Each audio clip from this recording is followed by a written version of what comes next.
Every morning when I wake in this ancient land, a foreboding sense of doom creeps into my soul.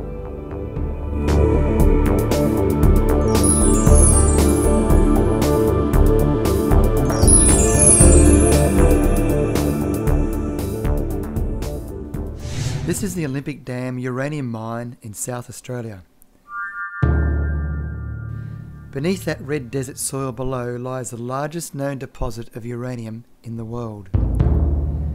A bonanza worth billions of dollars for the mining company BHP Billiton, and a looming health and environmental disaster for the rest of us forever.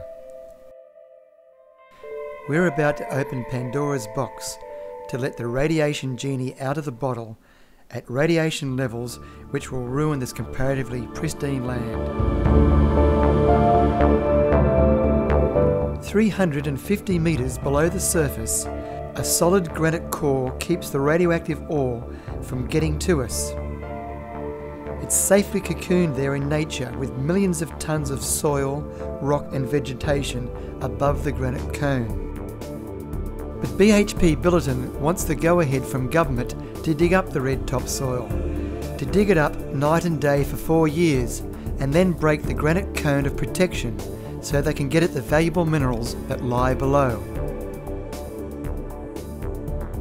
Once that protective granite seal is broken, the company plans to bring 40 million tonnes of radioactive ore to the surface of Australia every year for the next 50 to 100 years. That volume of radioactive tailings is the equivalent to filling the Melbourne cricket ground twice a week to the height of the goalpost, every week for the next 100 years. What the company is not telling us is that when they mine uranium to extract the yellow cake, more than 80% of the radiation stays behind in the dumped tailings, the leftover waste that has no commercial value. Radioactive uranium, radioactive thorium, radioactive polonium, radium, bismuth and radioactive lead, just dumped there at the surface of the mine. Whereas before the radioactive minerals were inert, buried in rock deep below the earth, they're now being crushed into fine dust particles, just dumped on the surface of the earth at Olympic Dam, covering thousands of square hectares, mountains of radioactive waste. Radioactive tailings dust, ready to blow in the wind and weep into our water and travel far beyond the mine site.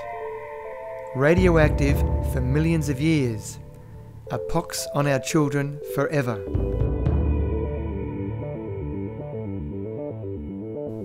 The red dust of Central Australia regularly turns up on the snowy mountain slopes of faraway New Zealand.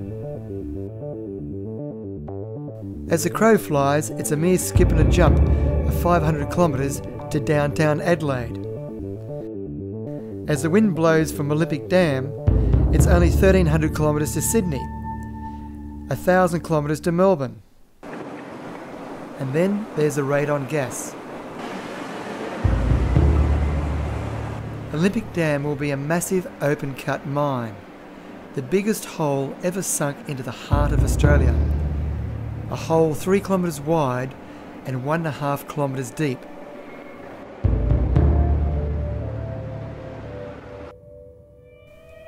When they mine uranium, it releases radon gas.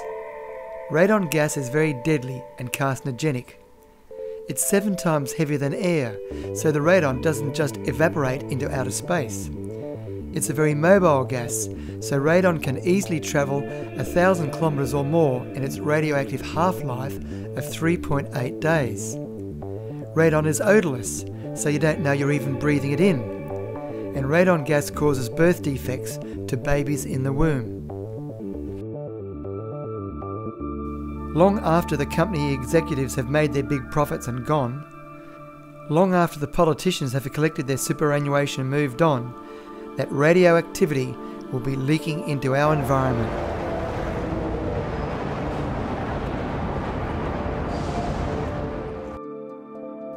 Scientists in Europe and North America are now discovering it doesn't take much internal radiation exposure to to break the double strand of the DNA, which leads to cancer and birth defects.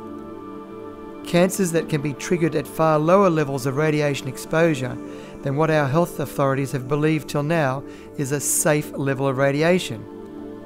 Both the radioactive tailings dust and radon gas contain alpha radiation. It's the alpha radiation which plays havoc with the DNA once it's breathed into the body or ingested through our food or our water. But the cancers won't show their face for another 5 to 20, maybe even as long as 50 years. Sleeper cells, lying there doing their deadly work over time.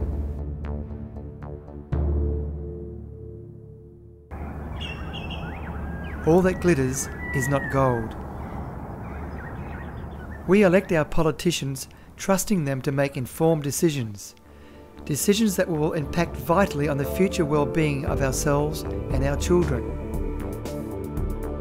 Will we, for the sake of windfall profits for BHP Billiton and a handful of jobs, allow the federal and the South Australian state governments to approve the Olympic Dam expansion, and in so doing reap a spiral of cancer and birth defects, the like of which this nation has never known? The choice is ours.